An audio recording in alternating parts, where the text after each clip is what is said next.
All right, perfect. So that's the start. Um, Something else that this system does is what is called a channel manager. So if someone is making a reservation through, for example, booking.com or hostelworld.com, the reservation will show up automatically on this calendar.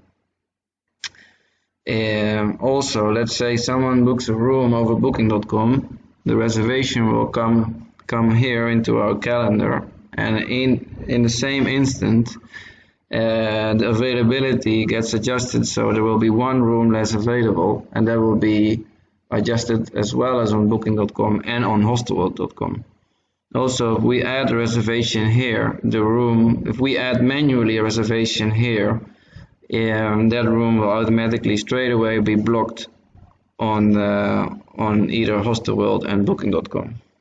And the same counts for beds, of course, in the shared room. Okay, let's continue. So one vertical line, one day, one night of stay. The next thing we notice is the colors.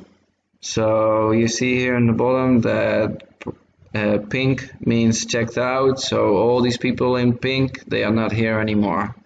They have checked out and have left. Obviously, that is all in the past. The dark blue ones, they are at the moment here. So all these people are checked in at the moment, and you see, for example, here that this couple still needs to arrive and this person still needs to arrive today because they are not checked in yet. They are not in-house yet. All the future bookings are or in green or in light blue, which they say is unconfirmed or confirmed. We don't use that difference. All our reservations are confirmed. So green or light blue you can ignore. These are both just reservations for the future. People that still need to come, obviously. All right, let me see. It is possible. On the left you'll see the rooms. So here we have a single room, another single room, two twins, a double bedroom, 4 double bedrooms, a 4-bed dorm, so a room shared with 4 persons, another 4-bed dorm, a room shared with 4 persons, and a 6-bed dorm, a dorm shared with 6 persons. The room, as well as that they have a room type, they also have a number. So for us, we have 2 twin rooms, and they are number room 5 and room 13. So that is important to take into account. So this is the room number 13, room number 11, and these are of course how the rooms are in our hostel. This is actually here a single room with a shared bathroom. This is a single room with a private bathroom, and this is two twin rooms with shared bathroom. This is a double bedroom with a shared bathroom. These are 4 double bedrooms with a private bathroom, and these are the 3 dorms that we have. So it is important for you to get accustomed with the rooms that we have, and that goes very quick because there are really not that many rooms, and also with the prices of our rooms. But the prices are all here on the list, so you can learn that quite easily. Because one of the things that you do is, for example, if you're working in the evening and maybe someone arrives and is looking for a room, you can give them the options. And maybe if they have a walk-in, which doesn't happen so often, but if a person arrives without a reservation and asks for our availability, you can give the person the options that we have and the prices, of course. So, okay, well, the first thing that we're going to have a look at, you can right-click on any of these reservations.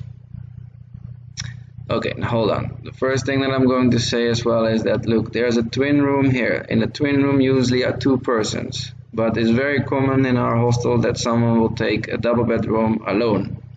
So here, for example, this is a twin, but it has only 1 person inside.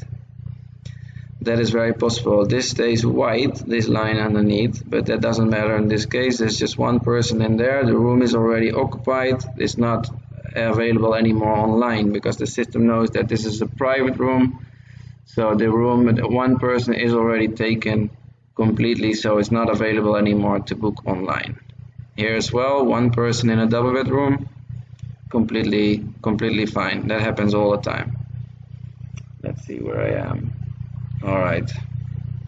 You can go inside a booking. Let's say here, for example, I press right click and go inside the booking, right? So there we have, for example, a list of all the bookings within the same reservation. Because what can happen is, I can go back, for example, here with clicking on calendar, I can go back to the calendar. There can be multiple people within one booking. For example, someone goes online to Hostel World and makes a reservation for 4 persons. For example, here, this is actually one booking that contains 4 people. So I can click anywhere on these 4 people and I can go inside and you will see that these 4 people are there. They are all within the same reservation. And this means, for example, that when they are not yet here, we don't have all the names yet. So let's see, here is a person called Grace Smith. She has made a reservation for a double bedroom.